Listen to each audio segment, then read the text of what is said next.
जी स्वामी जी, आपके श्री चरणों मेरा प्रणाम, आप सभी को मेरा अभिवादन। स्वामी जी, आज हम बात करेंगे किडनी के बारे में कि कैसे सिस्प्लेटिन के दुरुपयोग से, सिस्प्लेटिन के दुष्प्रभाव से जो किडनी खराब होती हैं वो स्वामी जी हम रीनोग्रिड से ठीक कर सकते हैं।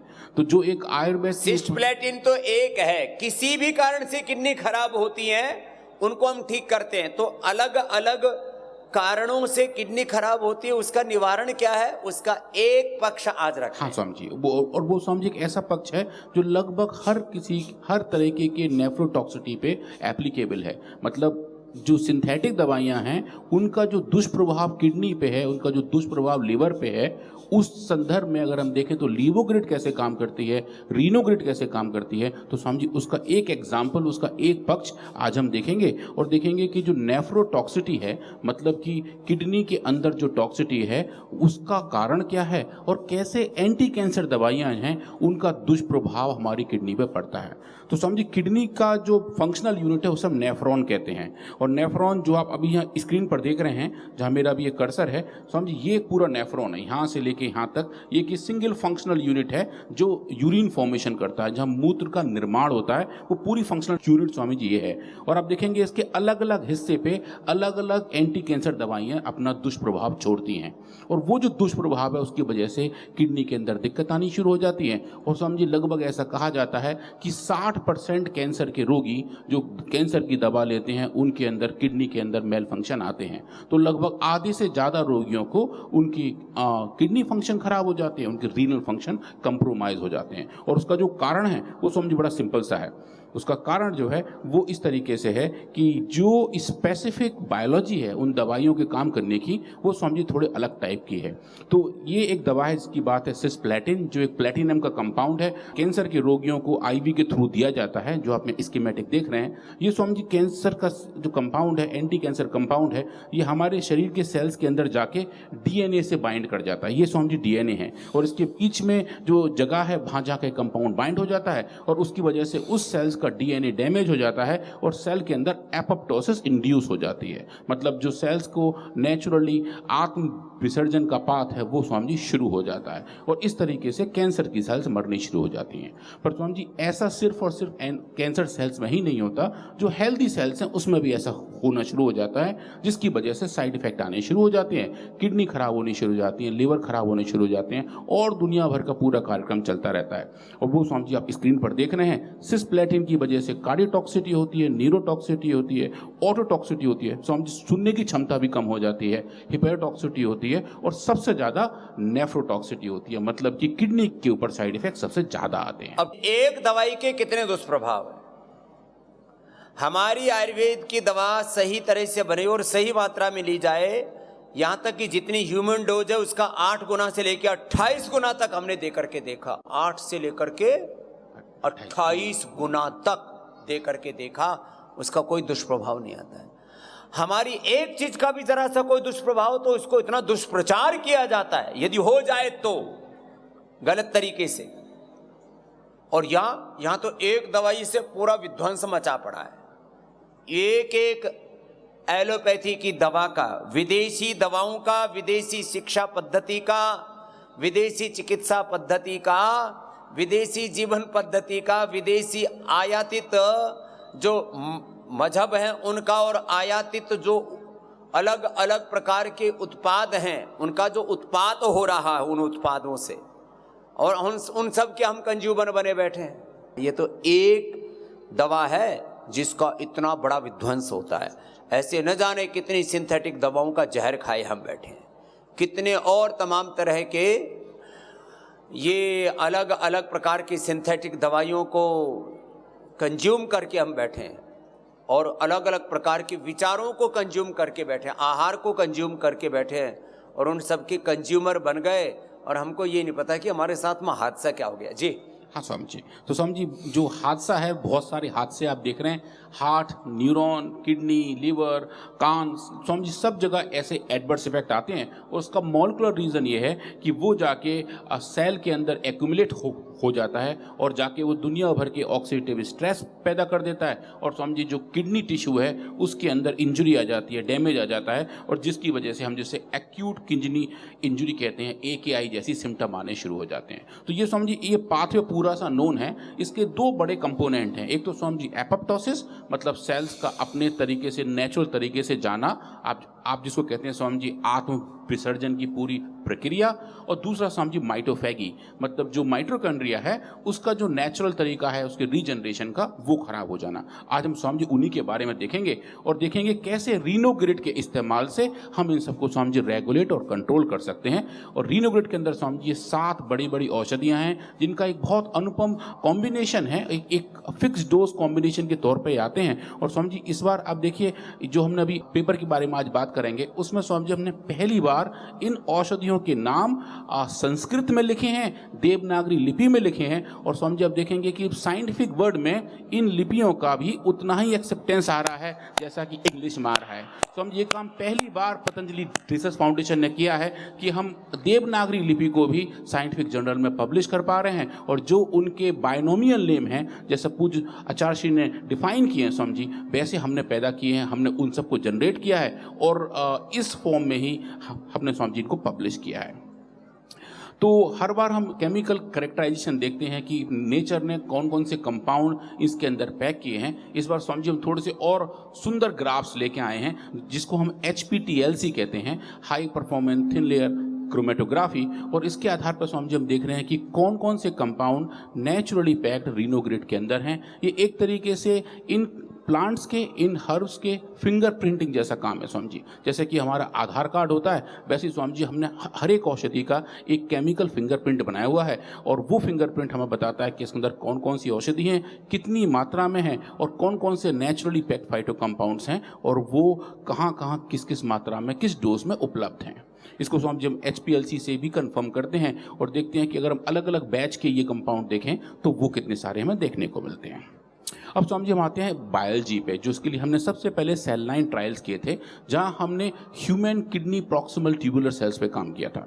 जो मैं शुरू में दिखा रहा था पूरा नेफ्रॉन जहां पे यूरिन फॉर्मेशन होती है, उसका जो शुरू के ट्यूब्स हैं उनको हम प्रॉक्सिमल ट्यूब्स कहते हैं। तो उन ट्यूब्स की जो सेल्स हैं जो इंसानों से आइसोलेट की गई हैं उनको हम HK2 सेल्स कहते हैं, जो स्वामी जी सिस्प्लेटिन का टारगेट साइट है, जहाँ जहाँ की सिस्प्लेटिन बाइंड होकर सबसे ज़्यादा डैमेज पैदा करता है। तो स्वामी जी हमने उन्हीं सेल्स को अपने लैब में ग्रो किया और देखा कि अगर हम उन्हें सिर्फ रीनोग्रिड देते हैं तो वो रीनोग्रिड का कोई भी कैसा भी दुष्प्रभाव नहीं होता है, जो बताता है कि ये सेल्स इस दवा को बहुत अच्छे से एक्सेप्ट करते हैं, बहुत अच्छे से टॉलरेट करते हैं। और आप जैसे कहते हैं स्वामी जी कि हमारे हर एक सेल में सदियों की मेमोरी है, वो नेचुरल कंपाउंड को पहचान जाते हैं और मानते हैं कि ये लगभग वैसे ही हैं। तो स्वामी जी इनके साथ आराम से सहभागिता के साथ वो को एग्जिस्ट करते हैं और कैसी भी दिक्कत उनको नहीं आती है। पर स्वामी जी इसी केस में अगर हम लेके आते हैं सिस्प्लेटिन जो कि एंटी कैंसर ड्रग है और जो एक्सपेक्टेड है कि वो वहाँ टॉक्सिसिटी पैदा करेंगे, तो अब देखें स्वामी जी जैसे जैसे हम सिस्प्लेटिन का कंसंट्रेशन बढ़ाते हैं वैसे वैसे स्वामी जी सेल्स मरने शुरू हो जाते हैं। और आप देखें लगभग 50% के लगभग सेल्स स्वामी जी इस ड्रग की वजह से मर जाते हैं, जो ऑलरेडी रिपोर्टेड है और लोग इसके बारे में बात भी करते हैं। पर अच्छाई कहाँ आती है स्वामी जी जब हम इनको ज्वाइन करते हैं, कि मतलब कि अगर हम सिस्प्लेटिन दें जिसकी वजह से सेल्स मर रहे हैं और उसको ट्रीट करें रीनोग्रिड के साथ, तो अब देखें स्वामी जी जो सेल्स लगभग 50% मर गए थे, जिनकी बायोबिलिटी कम हो गई थी, आप देखें स्वामी जी वो रीनोग्रिड के इस्तेमाल से डोज डिपेंडेंटली वापस आते दिखने लगते हैं और लगभग 30% के लगभग स्वामी जी हम सेल्स को वापस रिकवर कर पाते हैं और उनको मरने से बचा पाते हैं। ये स्वामी जी बहुत ही बेसिक, बहुत ही बेसल सेल बायोलॉजिकल एक्सपेरिमेंट हैं जो ये बताते हैं कि रीनोग्रिड का कुछ एक बहुत अच्छा प्रभाव है, ऐसा हमें होता हुआ दिख रहा है।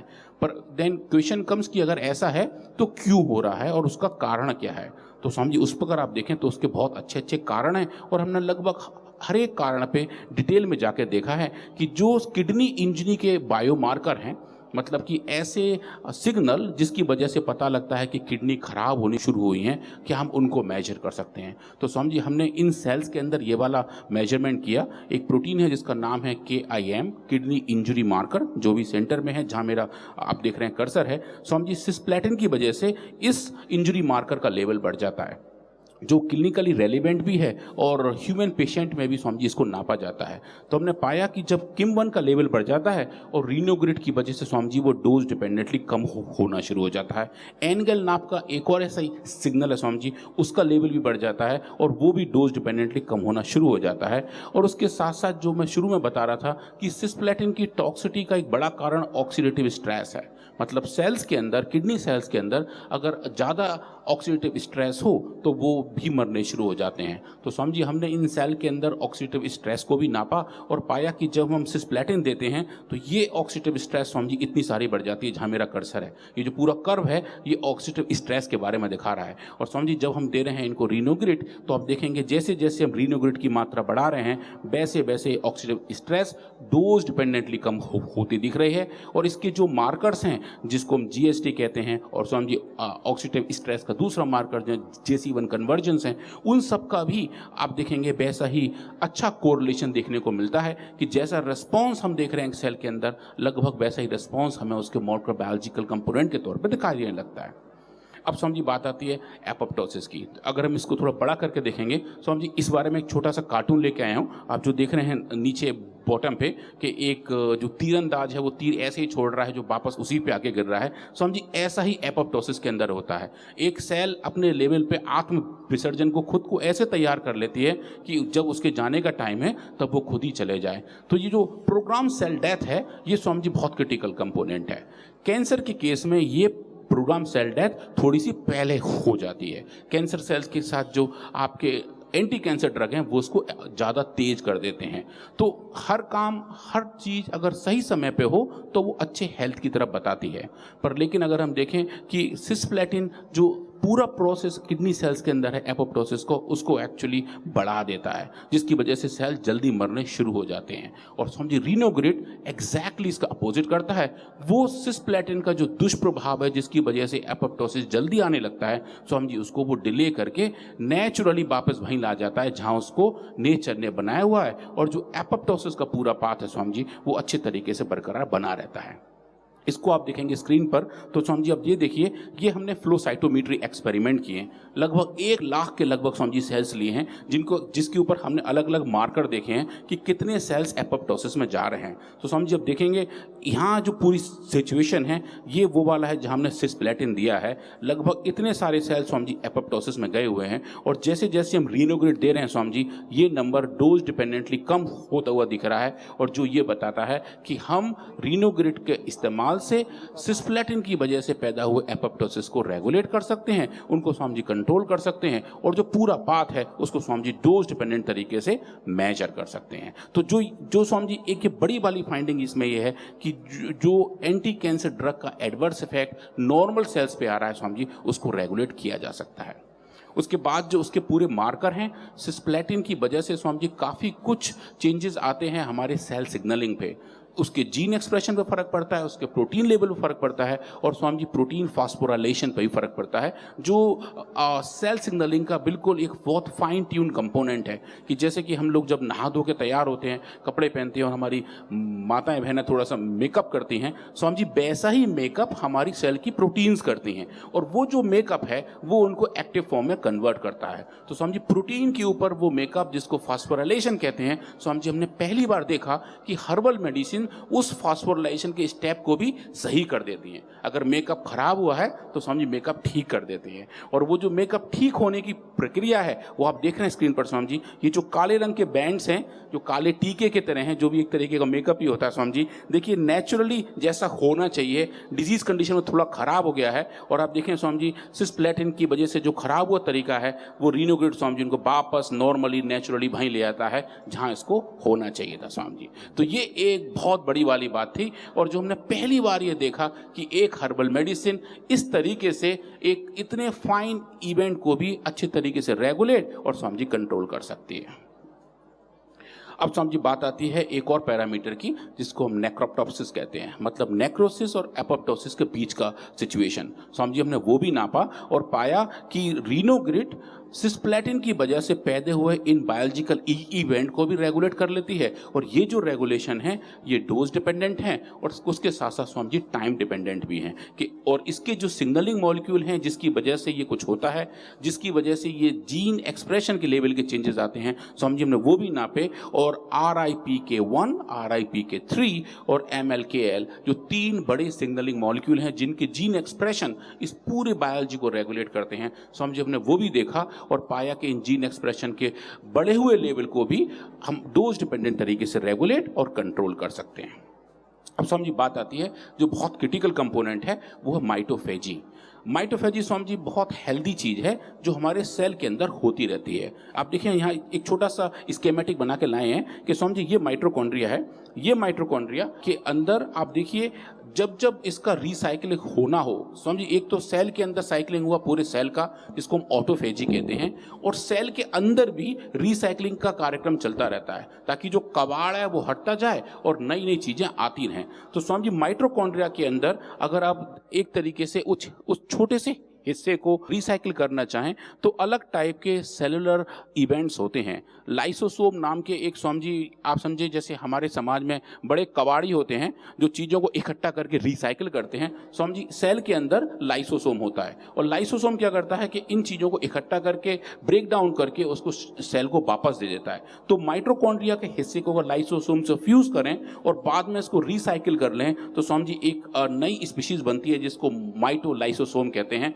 जो एक तरीके से उन खराब हुए चीज़ों को रिपेयर करके उनके काम की चीज़ निकाल के बाकी चीज़ों को फेंक देते हैं। तो समझिए इस पूरे प्रोसेस को माइटोफेजी कहते हैं और एक अच्छे हेल्थ के लिए एक अच्छी माइटोफेजी का होना बहुत ज़रूरी है ताकि माइटोकॉन्ड्रिया नई आती रहें, नए नए पावर हाउस हमारे शरीर में बनते रहें और सेल बहुत अच्छे तरीके से काम करे। अब स्वामी जी जो सिस्प्लेटिन है जिसका एडवर्स इफेक्ट किडनी पर देखने को मिलते हैं, स्वामी जी वो इम्पैक्ट इसी माइटोफेजी पे करता है कि मतलब अगर वो माइटोफेजी नॉर्मली होती है उसको स्वामी जी वो कम कर देता है।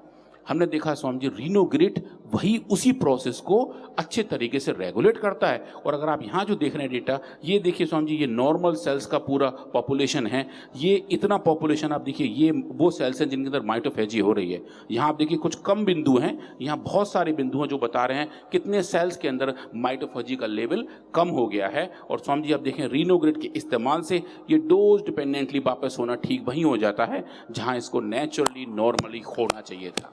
ये स्वामी जी एक बड़ी वाली बातें हैं। ये एक ऐसी चीज़ें बता रही हैं कि एक सेलुलर लेवल पे जो इवेंट्स हैं, जो सेल सिग्नलिंग के बड़े बड़े कैस्केड्स और साइकिल हैं, हम उनको बहुत अच्छे तरीके से रेगुलेट और कंट्रोल कर पा रहे हैं। और इसके भी जो मॉलिक्यूलर सिग्नल्स हैं वो भी आप देखें स्वामी जी, इसके भी जो अलग अलग मार्कर हैं, चाहे वो LC3 हो या फिर पिंक 1 का फॉस्फोरिलेशन हो या पार्प का भी क्लीवेज हो, इन सब के अलग अलग इवेंट आप देखें स्वामी जी हम डोज डिपेंडेंट तरीके से कंट्रोल और रेगुलेट कर रहे होते हैं। इसके बाद जो सबसे क्रिटिकल कंपोनेंट है स्वामी जी, जैसा हर बार आप हमसे कहते हैं कि आयुर्वेद की जितनी हमारी दवाइयां हैं ये बहुत स्ट्रॉन्ग एंटी इन्फ्लेमेटरी हैं, मतलब जहाँ जहाँ इन्फ्लेमेशन है वो उसको भी कम करती हैं। तो स्वामी जी हमने पहली बार ये देखा कि क्या हम किडनी सेल्स के इन्फ्लेमेशन को भी नाप सकते हैं और क्या अगर वो इन्फ्लेमेशन है तो क्या ये रीनोग्रिड उस इन्फ्लेमेटरी रेस्पॉन्स को भी रेगुलेट कर सकता है। तो स्वामी जी हमने इन्फ्लेमेटरी सेल्स पे काम किया और पाया कि हाँ ऐसा है कि रीनोग्रिड एक स्ट्रॉन्ग एंटी इन्फ्लेमेटरी ड्रग भी है। और आप देखें स्वामी जी IL-1 बीटा नाम के साइटोकाइन की एक्टिविटी भी आप देखिए जो IL-1 बीटा की वजह से बढ़ जाती है स्वामी जी, वो डोज डिपेंडेंट तरीके से कम हो जाती है और उसके जो मॉलिक्यूलर मार्कर्स हैं वो भी उसके साथ अच्छे तरीके से एसोसिएट हो जाते हैं। और जो एक क्रिटिकल कंपोनेंट था कि जो हमसे पूछा कई लोगों ने कि सिस्प्लेटिन की जो अपनी एक्टिविटी है कैंसर के सेल्स को मारने की, कहीं वो तो रीनोग्रिड की वजह से कम नहीं हो रही, कि ऐसा तो नहीं है कि सिस्प्लेटिन की जो खुद की एक्टिविटी है वो तो नहीं जा रही। तो स्वामी जी हमने अलग अलग कैंसर सेल्स पे काम किया, 4 अलग कैंसर सेल्स लेके रीनोग्रिड के साथ सिस्प्लेटिन को दिया और पाया कि जो काम सिस्प्लेटिन को करना चाहिए वो अपना करता रहता है रीनोग्रिड की प्रेजेंस में, सिर्फ उसका दुष्प्रभाव है स्वामी जी जो हम अच्छे तरीके से हटा देते हैं और एक हेल्दी को ट्रीटमेंट की तरफ स्वामी जी आगे लेके बढ़ते हैं। इसके बाद समझिए हमने बहुत क्विकली कुछ काम सी एलिगेंस के साथ किए और पाया कि सी एलिगेंस के अंदर भी एक ऐसे ऑर्गेनिज्म के अंदर जो एक छोटा सा सॉफ्ट ऑर्गेनिज्म है, उसके अंदर भी स्वामी जी सिस्प्लेटिन के साइड इफेक्ट आते हैं और वो साइड इफेक्ट रिनोग्रेट डोज डिपेंडेंट तरीके से ठीक और कंट्रोल कर लेता है। मैं क्विकली स्वामी जी कुछ अच्छे इमेजेस दिखाऊंगा कि आप देखेंगे कि जो ऑक्सीडेटिव स्ट्रेस की बात थी, जो हम पहले बता रहे थे कि सेल्स के अंदर ऑक्सीडेटिव स्ट्रेस बढ़ जाती है, स्वामी जी सी एलिगेंस के अंदर ही वो स्ट्रेस बढ़ जाती है। कि नॉर्मल वर्म है जिनके अंदर जब स्ट्रेस बढ़ जाती है, देखें स्वामी जी हरे रंग की स्टेनिंग है वो कम हो जाती है, धुंधली हो जाती है, पूरे वर्म में दिखाई नहीं देती। पर जब हम देते हैं रिनोग्रेट तो आप देखें स्वामी जी वापस लौट के वैसी हो जाती है जैसा कि नॉर्मल वर्म के अंदर होना चाहिए। तो स्वामी जी बड़ा क्लियरली ये दिखता है कि ये दवा कितनी अच्छे तरीके से काम कर रही है। उसके बाद जो माइटोकॉन्ड्रियल डिसफंक्शन की हम बात कर रहे थे, जो माइटोफेजी की बात कर रहे थे, स्वामी जी उनको भी हमने इन्हीं सेल्स, इन्हीं एनिमल्स के अंदर नापा, इन्हीं सी एलिगेंस के अंदर नापा और आप देखेंगे कि ये जो नॉर्मल वर्म्स हैं, ये डिजीज़ के बाद इनका लेवल, ये मार्कर बढ़ जाता है और स्वामी जी ये बढ़ा हुआ लेवल कम हो जाता है, जबकि ये वाला मार्कर कम हो जाता है और ये कम हुआ लेवल स्वामी जी बढ़ जाता है। तो एक बहुत अच्छे तरीके से, बहुत फाइन ट्यून तरीके से जिस मार्कर की जैसी ज़रूरत हो, सेल बायोलॉजी के जिस सिग्नल को जैसे मॉड्यूलेट करना हो, स्वामी जी रिनोग्रेट वो उसको बहुत अच्छे से करता है।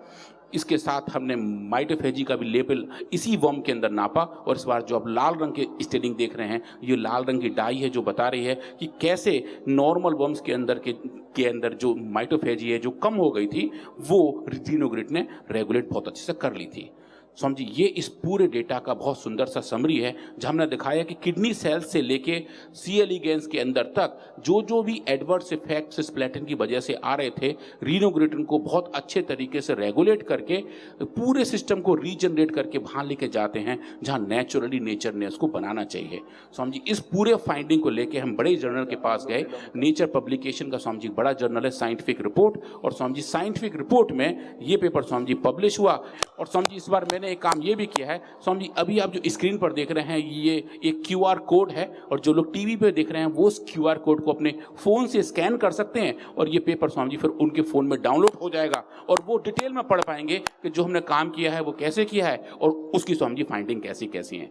और स्वामी जी जो एक अच्छी बात है जो मुझे देख के बहुत गौरव वाली फीलिंग आती है कि अब साइंटिफिक वर्ड में स्वामी जी इन दवाइयों को उनके नाम से एक्सेप्ट किया जा रहा है। आप देखें स्वामी जी टाइटल में रिनोग्रेट सेलेक्टिवली प्रोटेक्ट्स, मतलब रिनोग्रेट एक ऐसी औषधि है जिसकी साइंटिफिक वर्ड में एक्सेप्टेबिलिटी उतनी है स्वामी जी जितने की आयुर्वेदिक फील्ड में है। देखो ये विश्व के इतिहास में पहली बार हो रहा है कि एलोपैथी की दवाओं से किडनियां खराब हो रही हैं, आयुर्वेद से अच्छा कर रहे हैं। पहले झूठा आरोप लगाते थे कि आयुर्वेद से किडनियां खराब हो जाती हैं, लिवर खराब हो जाते हैं। और ये पहला इंस्टीट्यूट है, पहला संस्थान है पतंजलि जहां फेल हुई लिवर को, फेल हुई किडनी को, पेनक्रियाज को रिपेयर कर रहे हैं।